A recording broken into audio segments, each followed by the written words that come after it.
நல்லா தான் இருக்கா. நான் இதுவரையும் 16 வயசுல இருந்து ஒரு ஹாஸ்பிட்டல் கூட நான் அவனை கூட்டு போனது கிடையாது. 4 படிக்கட்டு 4வது படிக்கட்டுல இருக்கிறான்.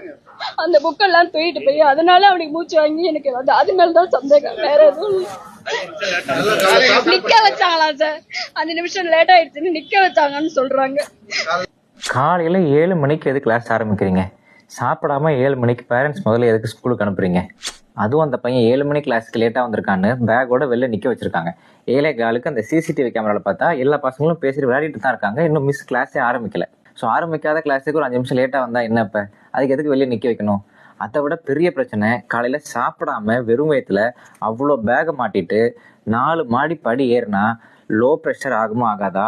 இதயத்துக்கு போகிற ரத்த ஓட்டம் குறையுமா குறையாதா? அப்போ ஆட்டோமேட்டிக்காக கொலாப்ஸ் ஆகி விழ தான் செய்வான். அதுவும் அந்த அம்மா சொல்கிறாங்க, எல்லாரும் கையை போட்டு தேய்ச்சிட்டே இருந்தாங்களாம். ஒருத்தன் இப்படி கொலாப்ஸ் ஆகி விழுவுறான் அப்படின்னா அவனுக்கு சிபிஆர் ட்ரைனிங் கொடுக்கணும். நம்ம தலையாக அடிச்சுக்கிறோம், சிபிஆர் ட்ரைனிங் சொல்லிக் கொடுங்க, எல்லா ஸ்கூல்லையும் சிபிஆர் ட்ரைனிங் சொல்லிக் கொடுக்கணும், ஏஐடி டிவைசஸ் வாங்கி வைக்கணும் அப்படின்னு நம்ம தலையாக அடிச்சுக்கிறோம். ஆனால் அந்த ட்ரைனிங் யாருக்குமே இன்னும் தெரியல.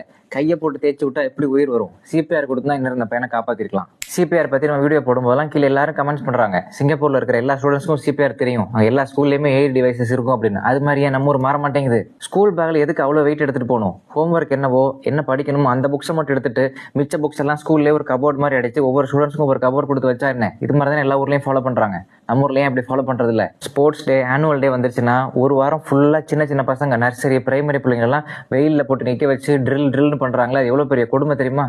ஒவ்வொரு ஸ்போர்ட்ஸ் டே, ஒரு ஆனுவல் டே முடிஞ்சோடனே கிளினிக்கில் ஒரே கூட்டமாக இருக்கும். ஸ்கூல் பசங்க எல்லாம் டீஹைட்ரேஷனால ஃபீவர், லூஸ் மோஷன் வர்றாங்க. அந்த ஃபங்க்ஷன்ஸ் எல்லாம் ட்ரோன் கேமரா எடுத்து சோஷியல் மீடியாவில் தன்னை ஸ்கூலை விளம்பரப்படுத்திக்கிறதுல தான் நோக்கமாக இருக்காங்களே தவிர குழந்தைங்களோட ஹெல்த்தை பற்றி கொஞ்சம் கூட ஸ்கூல் மேனேஜ்மெண்ட்லாம் அக்கறையே காட்டுறதில்ல.